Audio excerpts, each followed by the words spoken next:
Good morning, everybody. I'm Justin Smallbridge. No joy in Mr. Rogers' neighborhood this morning. The cable guy is failing to dial up a deal for Videotron. Talks between Rogers Communications Quebec Corp and its partner, the Caisse de Dépôt, aimed at arranging a sale of the cable system Videotron in Quebec, have broken off.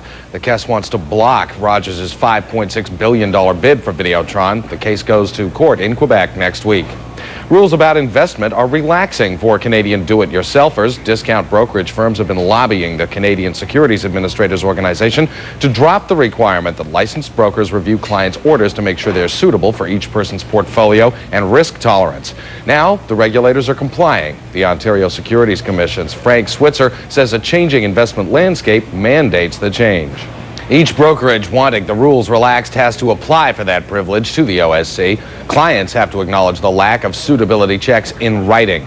Ford Motor Company set to spin off its Visteon auto parts unit. That would create the world's third biggest automotive supplier.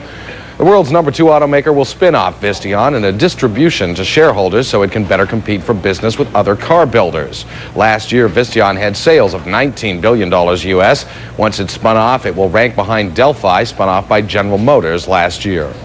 Britain's biggest phone company is spinning off its Yellow Pages unit to help reverse a 26% slide in its stock price. British Telecom's spin-off of the shopping guide would be worth $16 billion US. This is part of a revamp begun 2 months after BT reported a bigger than expected slide in its third quarter earnings, and that cut 18% off its share price in a single day. Environmental testing continues after Sunday's massive chemical fire in Scarborough. Fire crews spent the night hosing down wood and concrete preservatives at the USE Hickson plant. Ontario's Environment Ministry has found traces of toxic chemicals, heavy metals, and other pollutants in the air and water near the factory. But the ministry says there's no danger to people who live nearby. Some of the chemicals were flushed out of the plant by firefighting crews. Environmental crews are also monitoring Lake Ontario for possible pollution. Officials don't expect any impact on the quality of drinking water. There were some worries about rusty-colored tap water. Officials say it's okay, it's safe to drink. The Environment Ministry's sniffer van is still on the scene. 20,000 Toronto Inside workers are back on the job this morning following as they get ready to vote on a tentative deal at the end of the week. Their strike lasted for 10 days. The remnants of that walkout trashed this morning. At the city's 58 daycare centers are running again.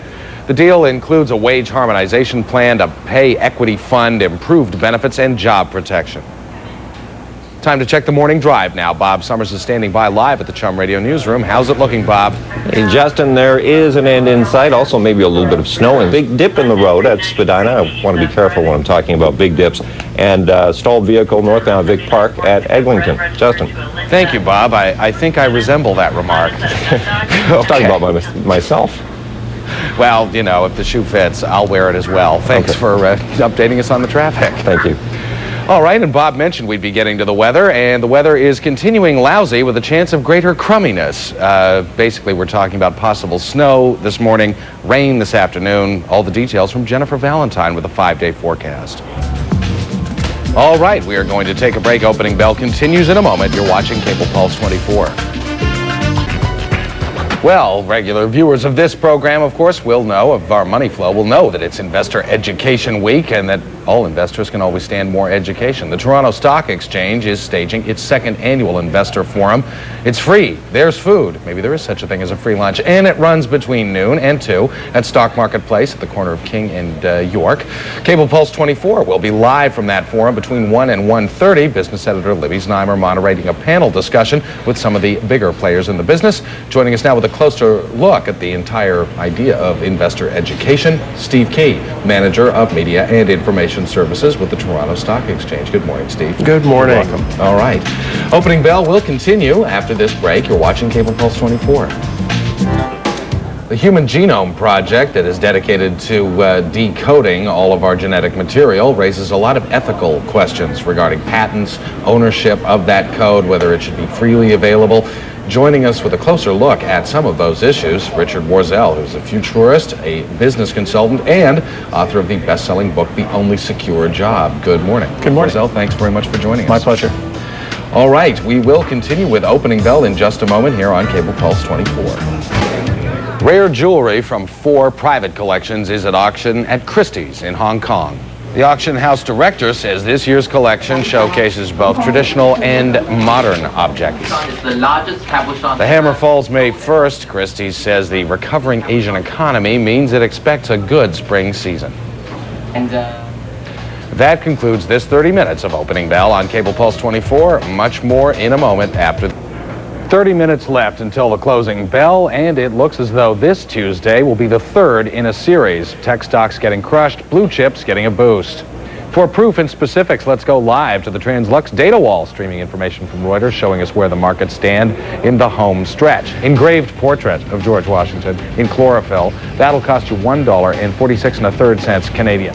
The earnings parade continues to roll. Latest to weigh in, apparel retailer Reitmans, a pre-tax gain of $45.7 million that it realized from selling a stake in Netstar Communications, helped to push the clothing company to a profit of $51.7 million Canadian during fiscal 1999.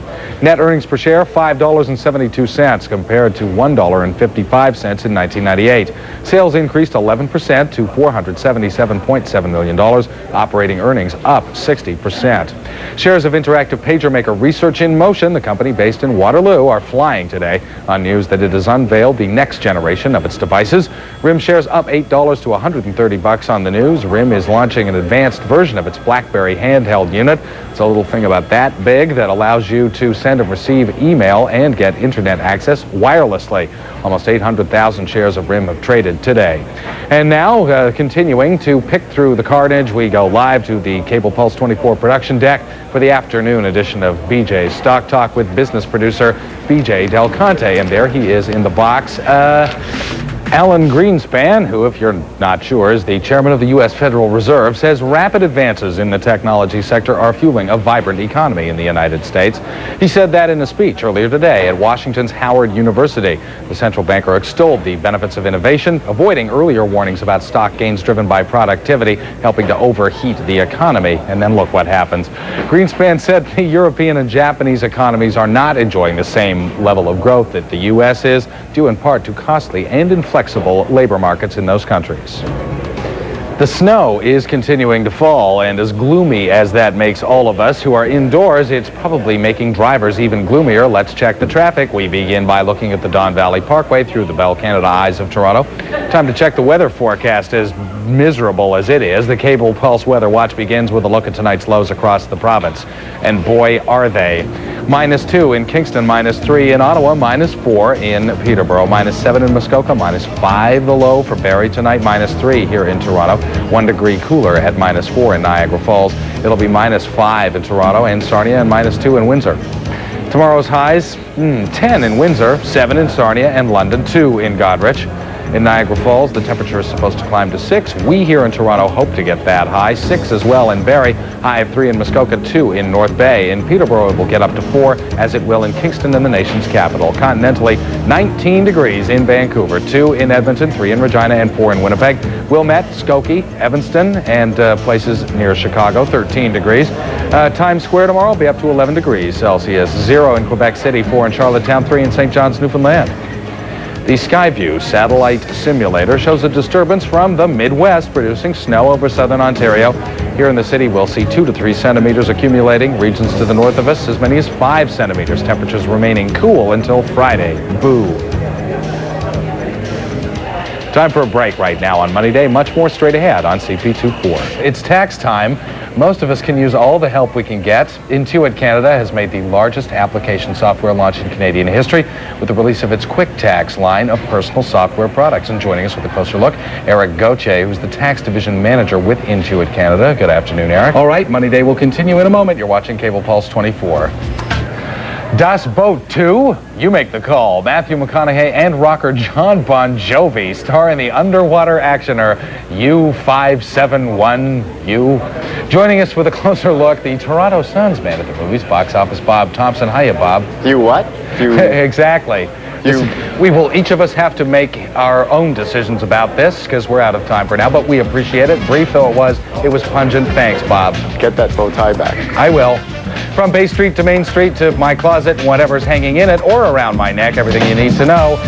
We're wrapping up now, are we? I think we are. Pulse at 4 is next. Bye-bye.